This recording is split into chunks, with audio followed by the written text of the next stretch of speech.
আসসালামু আলাইকুম দর্শক, লন্ডন থেকে কাজী হেমায়েতুদ্দিন মিশন। বিএনপির কিসের এত ভয়?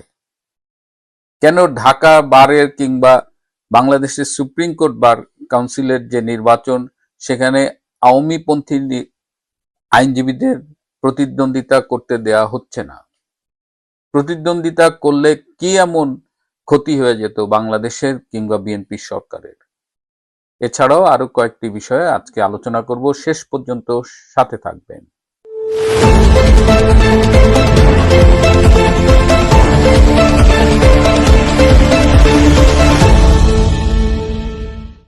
আসসালামু আলাইকুম এবং আদাব।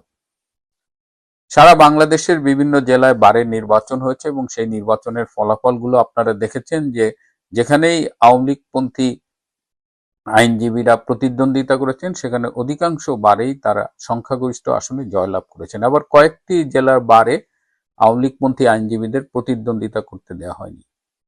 কিন্তু এই যে সুপ্রিম কোর্ট বার কাউন্সিলের ইলেকশন কিংবা ঢাকার যে বারের ইলেকশন, সেখানে আওয়ামীপন্থী আইনজীবীদের কম্পিট করতে দেওয়া হচ্ছে না। এমনকি এই যে বার কাউন্সিলের নির্বাচনে কেন অংশগ্রহণ করতে পারবেন না, এই যে ফ্যাসিস্টদের দোসর, এগুলো সব বস্তা পচা কথা। তো এর ফলে কি হচ্ছে? এটা কি বিএনপির জন্য খুব ভালো হচ্ছে? একটা জিনিস আমি বুঝি না, যে আওয়ামী লীগ আমলে দীর্ঘ সময় এই সুপ্রিম কোর্ট বার কাউন্সিলের বিভিন্ন পজিশনে বিএনপির নেতৃবৃন্দরা ছিলেন, বিএনপির আইনজীবীরা কিন্তু জয়লাভ করেছিলেন, এবং ব্যারিস্টার মাহমুদ্দিন খোকন এবং আরো অনেকেই। তার ফলে কি আওয়ামী লীগ গভর্নমেন্ট পড়ে গেছে? বারের নেতৃত্ব যদি বিএনপির হাতে নাও থাকে, তাদের প্রার্থীরা যদি পরাজিত হয়, তাতে কি সরকার পড়ে যাবে? নাকি সরকারের ক্রেডিবিলিটি বাড়ে যদি একটা গ্রহণযোগ্য নির্বাচন হয়? আমি স্যালুট জানাই ঢাকার বারের এবং স্পেশালি সুপ্রিম কোর্ট হাইকোর্টের যেসব আওয়ামী অনুসারী আইনজীবী আছে, দে হ্যাভ শোন দেয়ার কারেজ। এই ভিডিওটা দেখেন, এটা দেখে আসলে বোঝাই যায় যে একদিকে বিএনপি কতটা ভয় পেয়েছে, আর একদিকে আওয়ামীপন্থী আইনজীবীরা এই প্রতিকূল সময়েও কতটা স্পিরিটেড।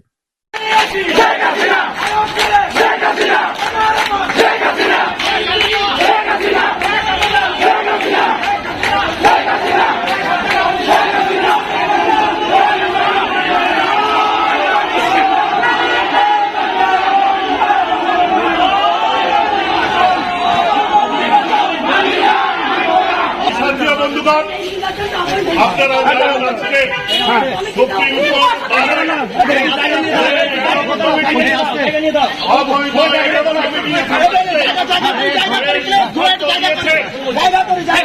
আমরা আজকে সুপ্রিম কোর্টে আইনজীবীদের পক্ষ থেকে তীব্র প্রতিবাদ জানাচ্ছি।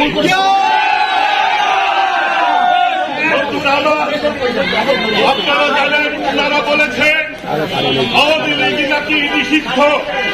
আমরা বলতে চাই, বাংলাদেশ আওয়ামী লীগ কোন পার্লামেন্টের সিদ্ধান্তের জন্ম নেয় নাই। বাংলাদেশ আওয়ামী লীগ বরঞ্চ বাংলাদেশের পার্লামেন্টের সৃষ্টি করেছে। আওয়ামী লীগ এদেশের সমস্ত মানবাধিকারের আইনগুলোকে সৃষ্টি করেছে। বাংলাদেশের তারাই আওয়ামী লীগ যারা ৭১ সালের ৩০ লক্ষ শহীদের রক্তকে সম্মান করে। আজকে তারাই আওয়ামী লীগ যারা ২ লক্ষ বাবুদের ইজ্জতকে সম্মান করে। আজকে তারাই আওয়ামী লীগ যারা বাংলাদেশের ধর্মের স্বাধীনতাকে স্বীকার করে। আজকে তারাই আওয়ামী লীগ যারা আমার ভাইয়ের রক্তে রাঙানো ২১শে ফেব্রুয়ারি গানকে শুনলেই যাদের রক্ত টকবক করে। আজকে তারাই আওয়ামী লীগ যারা ৭ই মার্চের ভাষণে বঙ্গবন্ধুর ভাষণ শুনলে যাদের রক্ত টকবক করে। আজকে তারাই আওয়ামী লীগ যারা বাংলাদেশে জঙ্গি উত্থানকে অস্বীকার করে, জঙ্গিবাদের বিরুদ্ধে প্রতিবাদ করে, বাংলাদেশকে ভালোবাসে। তারাই আওয়ামী লীগ যারা জননেত্রী শেখ হাসিনাকে ভালোবাসে। যতদিন থাকবে আওয়ামী লীগও থাকবে। এবং এই যে আওয়ামীপন্থী আইনজীবীদের কম্পিট করতে দেওয়া হলো না, এটা নিয়ে কিন্তু বিএনপির ভেতরেও সমালোচনা আছে। একজন এই ছাত্র দলের সাবেক কেন্দ্রীয় নেতা এবং বর্তমানে বিএনপি নেতা, তিনি দেখেন এই যে স্ট্যাটাস দিয়ে কি বলেছেন।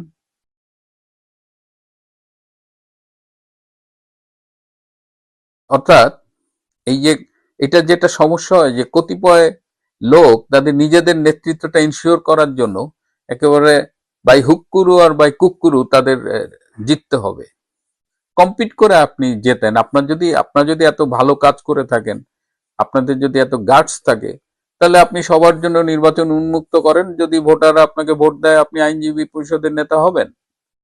কিন্তু আপনি ভালো করেই জানেন যে আপনার এই মুহূর্তের অবস্থা কি। সুতরাং আপনি স্বৈরাচারী কায়দায় আপনার যাদের জয়লাভের সম্ভাবনা আছে তাদের আপনি নির্বাচনে অংশগ্রহণই করতে দিলেন না। এবং খবর পেলাম যে এই সিদ্ধান্তে নির্বাচন কমিশনের দায়িত্বে যারা আছেন তারাও খুব অসন্তুষ্ট, এবং সেখানে নির্বাচন কমিশনের চেয়ারম্যান এক পর্যায়ে উঠে বেরিয়ে চলে গেছেন। যা হোক, একটা সরকার শুরুতে যে এরকম তালগোল পাকিয়ে ফেলবে এইটা আমাদের ধারণারও বাইরে ছিল বলা যায়। এদিকে রূপপুর পারমাণবিক বিদ্যুৎ কেন্দ্র নিয়ে সামাজিক যোগাযোগ মাধ্যমে কিন্তু নানান আলোচনা চলতেছে। বিএনপির আমলে এটা উদ্বোধন হচ্ছে ঠিকই, কিন্তু এটা সমস্ত কৃতিত্ব তো শেখ হাসিনার সরকারের। এখন দেখলাম কয়েকজন ছাগু বলার চেষ্টা করতেছে যে এইটা নাকি সব সরকারের অবদান নাকি আছে। মোটেও না, এটা পাকিস্তান আমলে করার কথা ছিল, এটা এখানে না করে পাকিস্তান সরকার এটা করাচিতে করেছে। করাচিতে সেই সময় পারমাণবিক বিদ্যুৎ কেন্দ্র স্থাপিত হয়েছে, কিন্তু বঙ্গবন্ধু শেখ মুজিবুর রহমান তখনও এই বিদ্যুৎ কেন্দ্র স্থাপনের জন্য দাবি জানিয়েছিলেন। স্বাধীন বাংলাদেশে তিনি তার যত প্রায়োরিটি ছিল তার মধ্যে এই রূপপুরের এটা ছিল। কিন্তু শেখ হাসিনাই এটাকে বাস্তবে পরিণত করেছেন। তিনি রাশিয়াকে এখানে এনেছেন, এবং এই প্রকল্পটা যদি দেখেন এটা আসলে রাশিয়ার এক ধরনের বিনিয়োগ। এখানে টোটাল যে খরচ হয়েছে তার চেয়ে 90%-এরও বেশি ইনভেস্টমেন্ট করবে রাশিয়া, এবং বাংলাদেশ সরকার 15,000 কোটি টাকা এখানে দেবে। সেই 15,000 কোটি টাকা মেইনলি এই যে জমি দিচ্ছে, ওইখানে নদী শাসনের একটা ব্যাপার আছে। সো এইভাবে 15,000 কোটি টাকা দিচ্ছে, আর বাকি টাকা রাশিয়া দিচ্ছে, এবং রাশিয়া এটা লং টার্ম লোন, 28 বছর, 2 বছর ল্যাপস হয়ে গেছে, তো পরিবর্তে ধরে নি 28-30 বছরের মধ্যে তারা এই লোনটা উঠান। এবং পারমাণবিক বিদ্যুতের একটা সুবিধা হলো এইটা একদম চিপেস্ট, এটা পার ইউনিট কস্ট হয়তো 6 টাকা, অন্যদের ইউনিট কস্ট যেমন 12-13 টাকা, 20 টাকা এরকম। এবং এটা লনজিভিটিও অনেক, এটা 50 থেকে 60 বছর বিদ্যুৎ উৎপাদন সম্ভব, এবং এটা যদি ওয়েল মেনটেইনড হয় তাহলে এটা আরো 50-60 বছর এক্সট্রা ইউজ করা যাবে। তার মানে 100 বছরের মতো এটা একটা প্রকল্প। এবং ভেরি ইন্টারেস্টিং হলো বাংলাদেশের বিনিয়োগ 15,000 কোটি টাকা, আর মানে 1 বিলিয়ন সামথিং, আর ওদিকে রাশিয়ার বিনিয়োগ হলো প্রায় 11 বিলিয়ন বা 12 বিলিয়নের কাছাকাছি। এখন নিন্দুকেরা বলতেছে যে এইখান থেকে শেখ হাসিনার সরকার 5 বিলিয়ন বা 60,000 কোটি টাকা দুর্নীতি করছে, আত্মসাৎ করছে। তো যেখানে বাংলাদেশের বিনিয়োগ 15,000 কোটি টাকা, তাও আমি বললাম in the form of land, নদী শাসন এইসব, তো সেখানে 15,000 টাকা আপনি বিনিয়োগ করে আপনি 60,000 টাকা চুরি করলেন, তাহলে বাকি 45,000 টাকা আপনি কই থেকে পাইলেন? রাশিয়া, এবং দেখেন এই প্রজেক্টের জিনিসপত্র সব আসছে অধিকাংশ রাশিয়ার থেকে আসছে, তাদের লোকবল এখানে কাজ করছে, সবকিছু তারাই স্পেন্ড করছে বলা যায়। তাহলে রাশিয়ার টাকার থেকে 45,000 টাকা আওয়ামী লীগ সরকার চুরি করছে বলতে চান? মানে মাথার মধ্যে কি পরিমাণ গু থাকতে হবে যে এই গুজবটা বিশ্বাস করতে এবং এটা ছড়াইতে। সেই ঘটনাই আমরা দেখতে পাচ্ছি যে, এবং দেখেন এই গত 2-3 দিনের মধ্যেও সাংবাদিকরা রাশিয়ার রাষ্ট্রদূত যিনি বাংলাদেশে আছেন তাকে প্রশ্ন করেছিলেন এই 5 বিলিয়ন দুর্নীতির বিরুদ্ধে। তিনি মানে তার উত্তরটা সহজ ভাষায় বললে বলে, ভাই আপনারা কি আমার ব্যাককল পাইছেন যে আমার প্রজেক্ট থেকে 12 বিলিয়ন ডলারের একটা প্রজেক্ট, সেখানে 5 বিলিয়ন একজন খেয়া ফেললো। Yes, I don't understand your question. Frankly speaking, it's a rumor, first of all, and false rumor. This the matter. You should understand. The certain statement of our Rosatom company was made. Please look into it. It was 3 to 4 days ago. For my side, I can say you frankly that imagine $5 billion. It's a big amount. Of course, and how it can be done? To give to somebody $5 billion when the construction is just a little bit our credit, it was $11.38 billion. So do you think that we are so much crazy? মানে এই গুজবগুলো আমি আজকাল অবাক হই না কেন? কারণ এই গুজব ছড়িয়েই কিন্তু এরা এত দূর আসছে। এই বিএনপি বলেন, ইউনূস বলেন, আসিফ নজরুল বলেন। আসিফ নজরুলের সেই কথাটা মনে আছে? সে যে বলছিল যে 26 লক্ষ ভারতীয় বাংলাদেশে চাকরি করে, কিন্তু আজ অবধি তিনি কিন্তু প্রমাণ করতে পারেন নাই। তিনি উপদেষ্টা হওয়ার পরেও এই প্রশ্নের মুখোমুখি হচ্ছেন।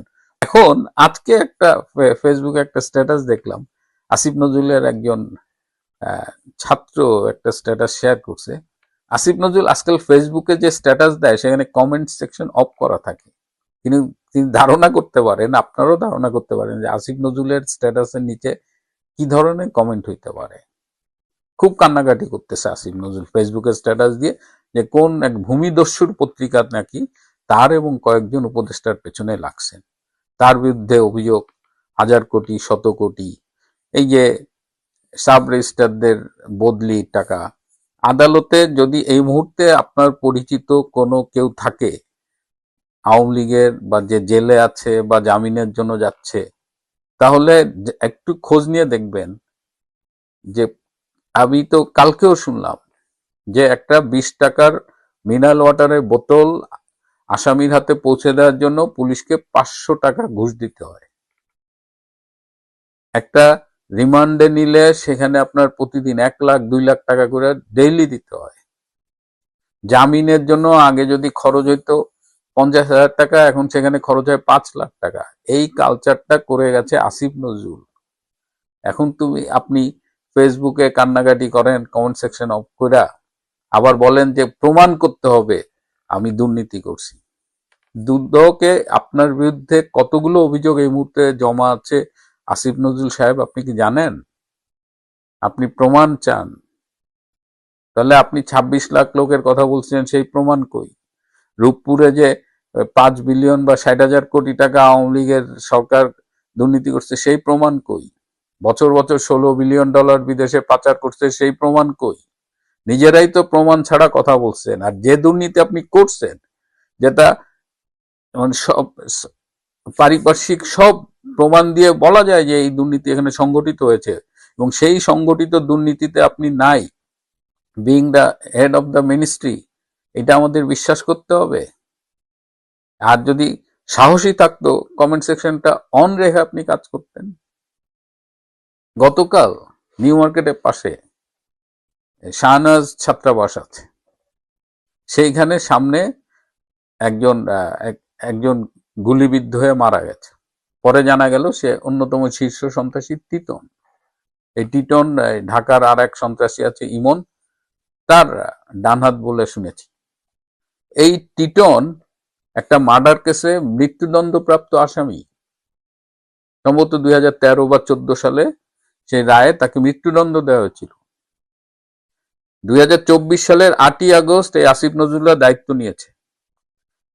12ই আগস্ট, 4 দিনের মাথায় টিটন মৃত্যুদণ্ডপ্রাপ্ত আসামি টিটন 12ই আগস্ট কারাগার থেকে বেরিয়ে গেছে। আসিফ নজরুল সাহেব, কি এমন ঘটনা ঘটলো যে একজন মৃত্যুদণ্ডপ্রাপ্ত আসামি 4 দিনের মাথায় জেল থেকে বেরিয়ে যায়? আপনি নিজেকে কত দোয়া তুলসী পাতা দাবি করবেন? যদি বলি এই, এবং সে ছিল বাবর ইলাহি হত্যাকাণ্ডের কারণে মৃত্যুদণ্ডপ্রাপ্ত। কত টাকার বিনিময়ে এই টিটনকে মুক্তি দেওয়া হয়েছিল, এবং সেই টিটন বেরিয়ে এখন ইনভেস্টিগেট করা হচ্ছে সে কি আবার আন্ডারওয়ার্ল্ডে চলে গিয়েছিল, আবার সন্ত্রাসে জড়িয়ে গেছে, এবং কালকে কারা তাকে হত্যা করেছে। Unknown gunman, it's a very special term. তো আপনারা গুমের বিরুদ্ধে কথা বলেন, আপনারা ক্রসফায়ারের বিরুদ্ধে কথা বলেন, টিটনের হত্যাকাণ্ডটাকে আপনারা কি বলবেন? এখন দেখি আবার কোন নাটক আসে, কোন জজমিয়া নাটক আসে। তো এই হলো বাংলাদেশ। বিএনপির আইনজীবীরা কাঁপছে, রূপপুর প্রকল্প শেখ হাসিনা করছে, এইটা তাদের দহন হচ্ছে আর কি, জ্বলে যাচ্ছে। কিন্তু বাংলার মানুষ কিন্তু বলছে, বাংলার মানুষকে থামানো যাচ্ছে না। যতই দিন যাচ্ছে ততই শেখ হাসিনার সরকার বারবার দরকার, এটা সাধারণ মানুষ বলছে। এটা আওয়ামী লীগের আর নিজস্ব স্লোগান নেই। আর এই আসিফ নজরুল, আরো আছে একজন রিজওয়ানা হাসান, তারপরে সে অধিকারের শুভ, এদের আদিলুর রহমান শুভ, এদের নানা রকমের দুর্নীতির খবর বেরিয়ে আসছে এবং আরো আসবে। কারণ বেসিক্যালি এই মানুষগুলো মানুষ নামের কলঙ্ক, এরা দুর্নীতিবাজ। প্রিয় বন্ধুরা, আজ এ পর্যন্তই। ভালো থাকবেন, সুস্থ থাকবেন, তার চেয়েও জরুরি হলো নিরাপদে থাকবেন। সবাইকে অনেক ধন্যবাদ।